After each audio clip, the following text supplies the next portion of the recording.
mudar o seu temperamento, mudar o seu comportamento, mudar alguma atitude. Eu fico observando porque para alguns, uma palavra como essa, ou um desafio como esse, já é encarado como algo impossível.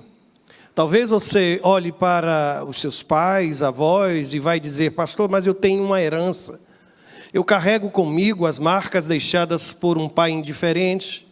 E isso não vem somente dele ou da minha mamãe, isso já vem há tempo na minha história. Eu cresci ouvindo essas coisas. Talvez você olhe para mim agora e diga: mas pastor, eu já tentei outras vezes mudar o curso, mudar o rumo da minha vida, mas eu preciso reconhecer que eu voltei a cair. E quando a gente lida com recaídas, essa história de mudar o rumo, ela se torna cada vez mais distante. Mas eu também reconheço que você pode estar dizendo: mas pastor, eu não tenho recursos, eu não tenho apoio, eu bem que gostaria. Eu bem que gostaria. Há muitas coisas que eu preciso mudar, mas eu não tenho apoio. As pessoas sequer acreditam em mim. Talvez você cultive uma visão pessimista, e quando eu lhe digo essas coisas, você já me respondeu. Em silêncio você disse: não dá certo. Não vai dar certo, não importa o que eu faça, nada muda, nada muda. Eu vim hoje falar com você.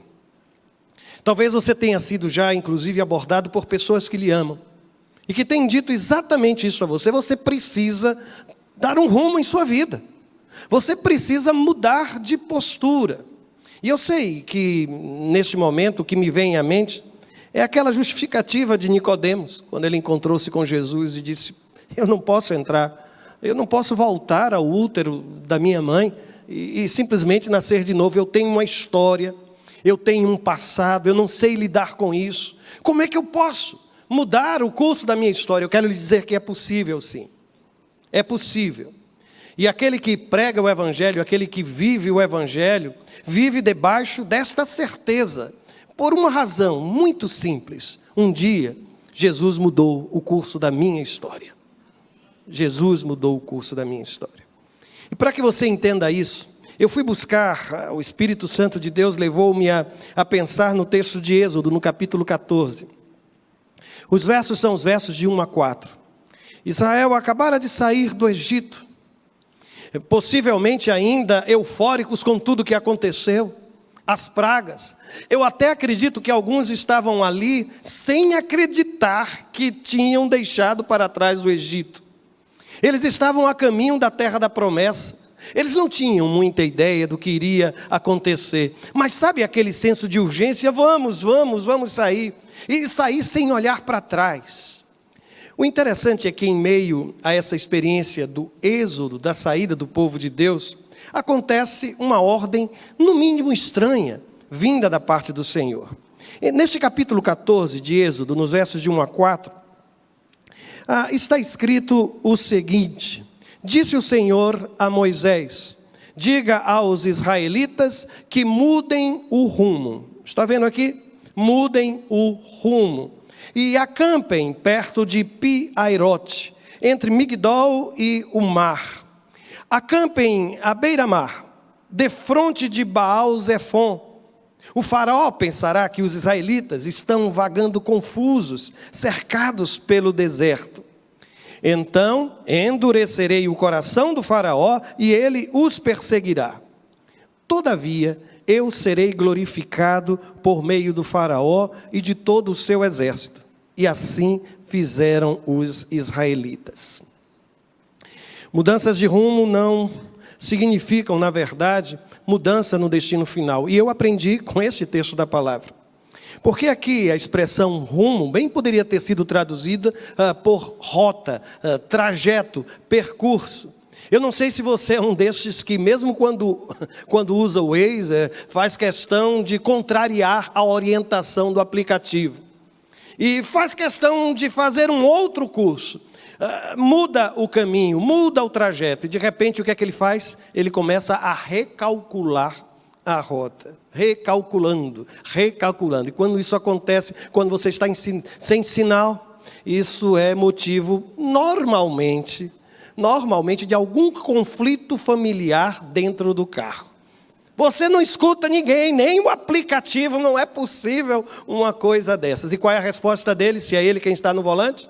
Eu sei o que estou fazendo, né? Eu sei o que estou fazendo. Mas eu realmente acredito, sabem, que essas mudanças de rumo, elas precisam ser compreendidas de uma forma mais sábia. Deus não estava mudando os seus planos.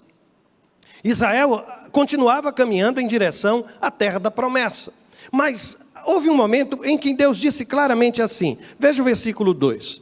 Diga aos israelitas que mudem o rumo e acampem perto, e aqui aparece uma série de lugares aqui mencionados. Mas eu não sei qual é a sua tradução. Mas há uma tradução que usa, ao invés da expressão mudem, inclusive a imprensa bíblica brasileira, aparece a expressão voltem. Não sei se a sua a tradução é Almeida, Revista Atualizada, ela ainda é mais impactante, porque diz assim, retrocedam. A nova versão transformadora aparece a expressão deem a volta. Você já imaginou? Você acabou de sair do Egito, os seus filhos estão com você, e de repente Moisés dá uma ordem estranha. Ele diz ter recebido de Deus a ordem para nós voltarmos, retrocedermos. Ou como diz a outra tradução, nós vamos agora ficar aqui no deserto dando voltas. Eu acredito que muitos de nós começaríamos a gritar dizendo que Moisés estava perdido. Não sabia o que estava fazendo. Ele estava na liderança, mas não sabia o que fazer. O interessante é que todos esses lugares aqui mencionados, há uma enorme dificuldade em localizá-los. Mas isso não destrói a beleza desse texto sagrado. Mas eu fiquei a pensar sobre esta ordem. E sabe o que eu percebi? É que eu não posso tratar os meus planos como se eles fossem imutáveis. Deus me disse, Deus me orientou, mas no meio do processo, Deus olhou para mim e disse assim, olha, retroceda, volte, não prossiga. Você vai precisar mudar o rumo dos seus pés, do seu caminho, do seu planejamento. E eu sei que algumas pessoas aqui, elas são tão controladoras, que uma palavra como essa é assustadora. Como assim? Eu já saí do Egito e agora eu vou precisar retroceder, eu não entendo o que está acontecendo. Por isso que eu volto a dizer, não considere os seus planos como planos imutáveis. Se Deus está no controle deste processo, eu tenho aprendido que há uma grande diferença entre trilho e trilha. Consegue entender? Trilho, trilha. A vida é este momento em que Deus nos convida e Deus sempre nos surpreende. A imprevisibilidade não vai deixar de existir simplesmente porque você abraçou seguir um caminho ou orientação divina. A vida continuará sendo assim, surpreendente. Nós vamos precisar renovar a nossa fé constantemente e aprender a viver na dependência do Senhor. E aqui eu vou voltar a insistir com essa gente que precisa mudar de rumo. Você vai continuar com esse desinteresse pela vida? Desinteresse pelo trabalho? Você vai continuar com essa enorme sensação de vazio? Você vai continuar ouvindo as vozes desses que te amam, estão lhe dizendo, você precisa mudar de comportamento, você precisa mudar de atitude, você precisa mudar esse seu temperamento, você está se tornando insuportável. O que você pretende fazer em relação a tudo isso? Eu sei que nessas horas, enquanto eu e você estamos sendo confrontados pela palavra, a primeira coisa que nos vem é a negação. Não, mas isso não é para mim. Eu não estou vivendo nenhuma situação como essa. Eu não preciso mudar. Que mudem os outros. Que mudem os outros. Mas dizem que este é só um primeiro momento em processo de mudança. Quando a gente nega a possibilidade, quando a gente nega a necessidade. Mas logo depois, os nossos olhos se abrem, a gente começa a enxergar a necessidade de mudança. A partir daí, dizem que a gente começa um processo de planejamento. Mas muitos vão permanecer somente até aqui, planejando mudanças. E nunca vão transformar estes planos, estas vontades em atitudes. Mas se você um dia conseguiu chegar ao nível da atitude, eu quero lhe dizer, você precisa agora viver o tempo da manutenção. Porque o grande desafio de alguns processos de mudança são exatamente esses. A ideia de você manter e permanecer na prática daquilo que você reaprendeu, naquilo que está sendo uma experiência nova para a sua vida. Eu tenho percebido que alguns processos de mudança, de rumo, eles não permanecem.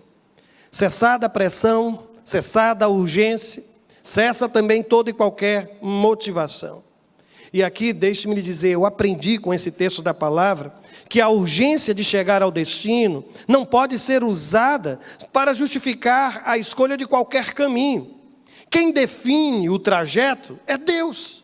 Por onde eu vou passar, quem diz por onde eu vou passar é o Senhor, não é a minha vontade. A vontade de Deus, ela só pode ser alcançada por um caminho também traçado por Ele. Ninguém chega à vontade de Deus por caminhos tortuosos. O processo também precisa ser um processo orientado pelo Espírito Santo de Deus. Mas há uma expressão no versículo 4 que para mim é maravilhosa. Por quê? Porque ela me ensina que quando Deus me disser, mude o rumo de sua vida, Roberto, a única coisa que eu preciso fazer é obedecer. Quando Deus lhe disser, mude o rumo, obedeça. Simplesmente obedeça. E sabe qual é a parte do verso 4 que eu mencionei há pouco? É quando a Bíblia vai dizer assim, e assim fizeram os israelitas. Deus disse, Moisés trouxe a mensagem da parte de Deus, apesar de não entenderem nada do que estava acontecendo, o que é que eles fazem? Eles retrocedem, eles recuam, eles voltam atrás. E meu Deus, como voltar atrás tem sido desafiador para esta geração. Você pronuncia ou se pronuncia, mas tem uma enorme dificuldade em dizer, eu errei. Eu não deveria ter dito o que disse. E você insiste em caminhar em um caminho desastroso, que você sabe que vai lhe trazer grandes problemas, somente porque não aprendeu que às vezes é necessário retroceder, recuar, mudar o rumo. E eu volto a dizer, mudar o rumo nem sempre é abrir mão dos projetos de Deus. Faz parte dos processos. Mas há uma segunda verdade que para mim é apaixonante nesse texto. Eu preciso reconhecer que mudanças, elas costumam ser perturbadoras e gerar alguma confusão. É tão complicado essa coisa de mudar, não é? Muito complicado. Nós já completamos 2 anos ali na nossa nova casa. E eu preciso fazer uma confissão. Não registrem isso. Mas há ainda caixas fechadas. As quais eu nem descartei e nem abri. É tão difícil o processo de mudança. Encaixotar, retirar das caixas, retomar a vida. Eu conheci missionários nossos que estavam em outros países, já vivendo por algum tempo, mas que ainda estavam com as mesmas malas que chegaram fechadas. Teve um, inclusive, que o relógio dele ainda estava com o horário do Brasil. Você pode chamar isso de qualquer coisa, mas mudanças são assim. Elas são perturbadoras e podem gerar alguma confusão. No texto, a ideia de retroceder, de mudar o rumo, iria provocar uma situação muito angustiante. Porque no verso 3 está dito o seguinte, o faraó pensará, quando ele observar o movimento do povo de Israel, ele vai pensar que os israelitas estão vagando confusos, cercados pelo deserto. É isso que vai acontecer. E é exatamente a preocupação com a leitura que Faraó vai fazer dos meus passos, da minha caminhada, que a gente, na maior parte das vezes, se preocupa. Eu não sei se vai ser nítido, mas deixa eu colocar aqui. Estão vendo aquilo lá? Eu fiz questão de procurar um mapa com o menor número de informações. Mas este possivelmente é um roteiro daquilo que foi a caminhada de Israel quando saiu da terra do Egito. Você consegue ver uma curva, como se fosse uma alça do intestino, estão vendo ali? Como se fosse a parte alta de um cajado. Conseguem ver? Eles saem de Ramsés, Sucote, notem esse movimento. Consegue observar? Foi isso ali que aconteceu. E eu retirei as indicações dos lugares para evitar que você ficasse mais confuso ou confusa. Consegue ver o desenho? Consegue identificar o que foi que aconteceu? Pois foi este movimento que o texto sagrado vai dizer, olha, quando vocês fizerem isso, ninguém vai entender. O faraó vai imaginar que você não sabe o que está fazendo. E provavelmente naquela hora, a pessoa que divide com você a responsabilidade por aquele processo, aquela pessoa com quem você está casado, casada, namorando, está noivo, seu pai, seu filho, não sei, vai olhar para você e vai dizer, você não sabe o que quer da vida. Você ia naquela direção, porque notem, a Canaã está ali, olha ali a palavra, Canaã. Mas como é que Deus me faz sair, descer, subir, voltar, depois fazer todo esse percurso? Há certos movimentos que eu não consigo compreender. Mas uma coisa eu já aprendi, que se Deus olhar para mim e para você e disser assim, mude o rumo, a única coisa que eu posso fazer é obedecer. E aqui, por favor, pare de se preocupar com o entendimento dos de fora. O entendimento dos de fora será sempre distorcido. A coisa mais difícil, provavelmente, é tentar explicar a alguém a minha percepção de algo que Deus falou ao meu coração. Porque se não houver a percepção espiritual, o homem natural não conseguirá discernir. Algumas escolhas que eu fiz ao longo da vida pareceram absurdas aos olhos de outros. Eu me lembro quando nós deixamos a Recife e viemos para Maceió, para muitos, aquilo foi motivo, inclusive, de indisposição. Teve gente que ficou sem falar com o pastor e com a Cláudia, porque não conseguia entender. E eu dizia, eu também não consigo, eu só estou obedecendo. Quando precisei dizer não a algumas situações, algumas possibilidades de ministério, houve também gente que não entendeu absolutamente nada. E eu confesso, eu também não entendi. E algumas vezes o meu coração, e certamente o seu coração, estava até inclinado numa outra direção. Mas em obediência, você percebeu que o que importa não é o entendimento dos de fora, mas é a obediência daquele que vive dentro da minha alma, o Espírito Santo de Deus que habita no meu coração. Algumas vezes, o entendimento da vontade de Deus ele é tão solitário, e você vai precisar ter paciência com aqueles que não viveram o mesmo processo que você. Você levou anos lidando com aquela situação, até que se rendeu. Dificilmente alguém vai em poucos minutos e com a sua fala compreender os mistérios da graça de Deus sobre a vida de alguém, absolutamente. Eu imagino que aqueles que moravam em Jericó não entenderam absolutamente nada. O que é que estavam fazendo os israelitas? Circulando, dando voltas na cidade e depois gritando com os instrumentos. Eles não entenderam nada, até que a muralha caiu. Provavelmente aqueles que eram contemporâneos de Noé também não entenderam nada do que aquele homem estava fazendo, até que a chuva começou a cair. Os que contemplavam Jesus na cruz e ouviam as palavras dele, chegaram a dizer, está chamando Eli, deixa para ver o que é que vai acontecer. Eles não estavam entendendo absolutamente nada. Os apóstolos, quando convocados, também não entenderam nada, suas famílias, muito menos. É por isso que eu insisto, permaneça com a convicção daquilo que Deus tem colocado e plantado no seu coração. Algumas vezes vai ser a única coisa, a única âncora em que você vai poder firmar os seus passos. Mas, em todo o processo, mantenha a certeza do cuidado de Deus. Mesmo quando as mudanças trouxerem mais dificuldades.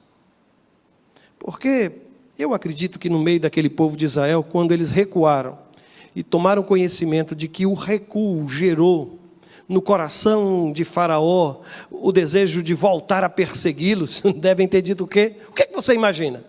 O que é que você imagina? Eles já tinham saído do Egito, parece-me que já consideravam virada aquela página, Faraó nunca mais vai nos perseguir, já estão no meio do caminho, e de repente Moisés vem com essa ideia, retrocedam. E aí o texto sagrado diz que aquilo ia ser motivo para que Faraó juntasse o exército do Egito para sair em caça mais uma vez dos israelitas. O que é que você diria a um líder como esse, que provocou uma situação como aquela?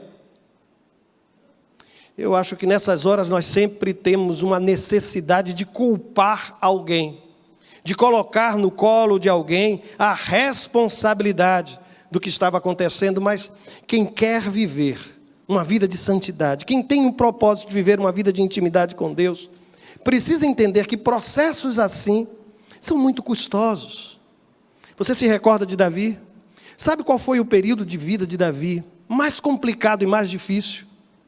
Foi depois que Samuel foi à sua casa e acabou ungindo ele como rei. Ele não era rei, mas já estava ungido, e a vida dele, até aquele momento, foi dificuldade sobre dificuldade.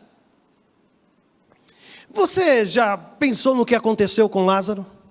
Lázaro ressuscitou, glória a Deus. Mas depois que Lázaro ressuscitou, a Bíblia diz que as autoridades judaicas começaram a persegui-lo, querendo matar Lázaro, porque ele era uma testemunha viva do milagre operado do poder de Deus na vida de Jesus. É provável que alguém era melhor ter ficado dentro da tumba, para passar agora o resto da minha vida sendo perseguido. Não tenho mais sossego por onde eu vou. As pessoas agora estão lançando todo o seu ódio sobre mim. A vida de Jeremias, a vida dos apóstolos, quem quer viver uma vida de intimidade com Deus, precisa entender que decidir viver contra o curso da história, contra os valores que são pregados à nossa volta, é algo muito difícil. E eu tenho uma palavra para você. Vai ficar mais difícil ainda.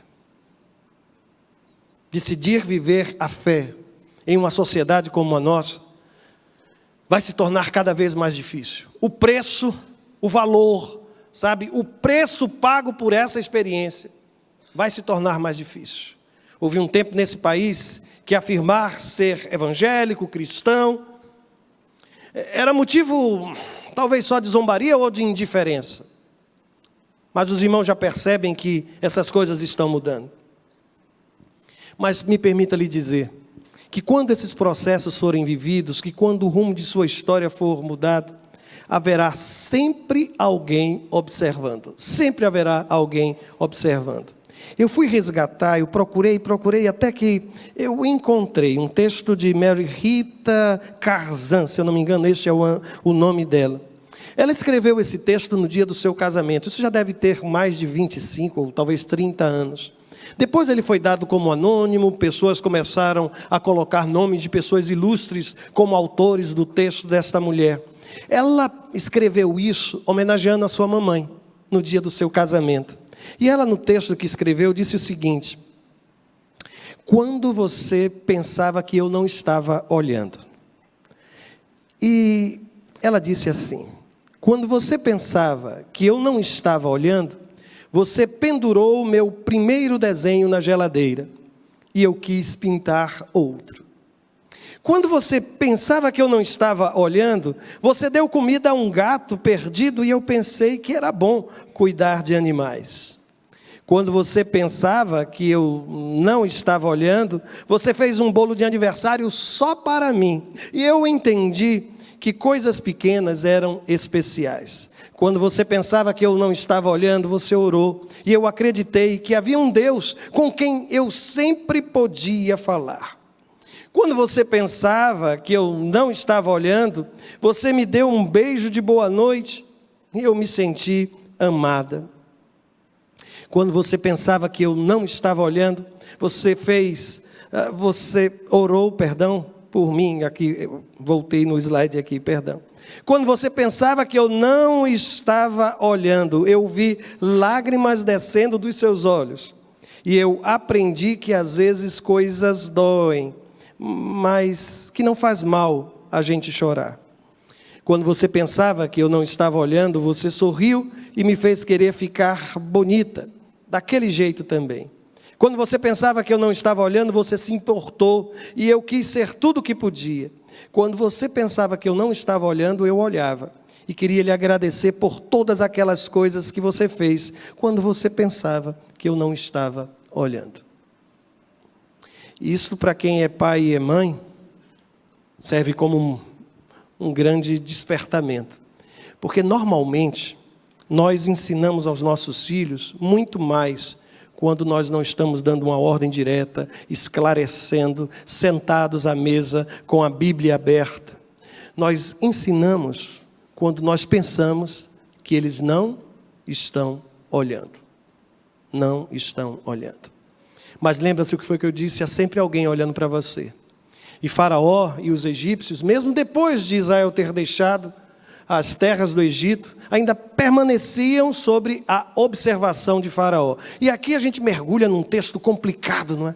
Porque o texto vai dizer no versículo 4 que Deus olha para Israel e diz: então endurecerei o coração de Faraó. Eu sei que isto, para quem gosta de debates teológicos, eu acredito que isso vai até acontecer nos próximos dias desta semana. Mas deixe-me só lhe dizer, assim como está escrito, ou seja, atribuindo a Deus o endurecimento do coração de Faraó, você vai encontrar vários textos no livro de Êxodo. No capítulo 4, no versículo 21, no capítulo 7, 3, versículo 12 do capítulo 9, versos 1, 20 e 27 do capítulo 10, versos 4 e 8 do capítulo 14. Mas a mesma Bíblia, e esse é um princípio de hermenêutica, a Bíblia se explica pela Bíblia, vai também lhe mostrar, e a mim também, que há outros momentos que, ao invés de atribuir o endurecimento do coração de Faraó a Deus, vai atribuir este endurecimento ao próprio Faraó. E aqui, capítulo 8, verso 15, 19 e 32, capítulo 9, 34, capítulo 7, 13 e 22, capítulo 9, 7, 34, 35. E alguns desses textos vai falar simplesmente que o coração de Faraó endureceu. Isso nos leva a perceber que não há como escolher ou este ou aquele. Que não há como estabelecer um determinismo e dizer, não, quem fez foi Deus. E Faraó, ele não pode ser culpado pela sua ação, porque na verdade ele não teve escolha, foi Deus quem endureceu o coração dele. Ou então alguém vai se levantar e, em defesa da liberdade do ser humano, vai começar a discursar: isto não, jamais Deus iria fazê-lo. A Bíblia também diz que Faraó endureceu o seu próprio coração, e ficaríamos aqui em intermináveis discussões teológicas que pouco iria nos acrescentar. Mas posso dizer-lhes, abracem os dois textos, porque tudo isso é Bíblia. Talvez o que o texto esteja me mostrando, e a você também, é que alguns processos têm mais de uma resposta. Há muitos outros fatores envolvendo esta situação. E eu me recordo de um professor que tive, que ele colocava de uma forma muito curiosa. Ele dizia, olha, isso tem a ver com a natureza das coisas. Natureza, sim. Porque se você colocar o barro e por esse barro a ação do sol, o calor do sol vai endurecer, porque a natureza do barro, quando ele sofre a ação do sol, ele endurece. Mas se por outro lado você colocar a cera, a semelhança de Ícaro, quiser fazer asas assim e voar em direção ao sol, o que vai acontecer é que a cera vai derreter, porque é da natureza da cera derreter diante da ação do sol. E a ação do sol é a mesma sobre um e outro. Provavelmente você já entendeu o que eu quero dizer. É que diante da ação de Deus, a minha natureza e a sua natureza pode ser quebrantada. E a gente pode se derreter aos pés do Senhor. Ou a gente pode endurecer o coração. Às vezes numa mesma família, um casal passando por um mesmo problema, e Deus falando, e Deus falando, e Deus falando, e você vai ter um extremamente indiferente, começando a blasfemar contra Deus, desprezando o cuidado de Deus, e um outro ou a outra do outro lado lá, ajoelhada, clamando, orando, e acreditando que Deus tem algum propósito em meio a tudo aquilo. Eu quero lhe dizer, e de uma forma muito dura a gente aprende, que a intolerância, ela reage com dureza a todo e qualquer gesto de amor e de misericórdia. Se existe uma intolerância, se existe uma dureza de alma, às vezes não importa o que faça, ele continua obstinado, ela continua obstinada, indiferente, agressivo, agressiva, não me trata bem, e pastor, eu já tentei de tudo dentro de casa, eu já fiz os gostos, os desejos, eu já me calei, eu já falei, Eu já fui para o meu quarto, eu já fui para a sala, mas parece que tudo que eu faço não é bastante. Quando existe indiferença na alma e a gente pensa que é Deus, a semelhança de Faraó, que para os egípcios era um Deus. Todos os demais divindades na luta entre Deus e todos aqueles deuses e todas aquelas ideias e todo aquele politeísmo já haviam sido destronados. O rio Nilo havia sido destronado. Lembram-se disso? Baal-Zebu, o deus das moscas, destronado. O deus Ra, o deus do sol, ficou tudo escuro. Era como Deus dizendo, olha, ele não tem poder. Quem tem poder é a minha mão, sou eu que controlo todas as coisas. Mas ainda havia um Deus assentado no trono, lá no palácio do Egito. E ele precisava ser destronado. Eu não sei o que é que ainda existe de resistência no seu coração. E aí o texto sagrado vai dizer assim, isso tudo vai acontecer e ele os perseguirá. É nessas horas que às vezes a gente conversa com Deus e diz, não, Senhor, que isso não aconteça. Mas você já percebeu que nada acontece fora do controle e da soberania divina? Você está percebendo o que é que o texto está dizendo? Eu estou usando o Faraó, e ele vai fazer assim, e ele vai fazer assim. Eu estou no controle deste processo. As situações estão se tornando mais difíceis para você? E se eu lhe disser que Deus está no controle disso? O que é que você vai me dizer? O que você responde? O Deus que é o Senhor do Êxodo, também é Senhor em meio à perseguição. O Deus que é o Senhor que nos dá uma terra que mana leite e mel, é o Deus também que nos leva para o deserto, onde nada disso existe. Mas o texto não termina aí. Notem lá ao final. E eu gosto tanto quando esses textos bíblicos começam com um todavia.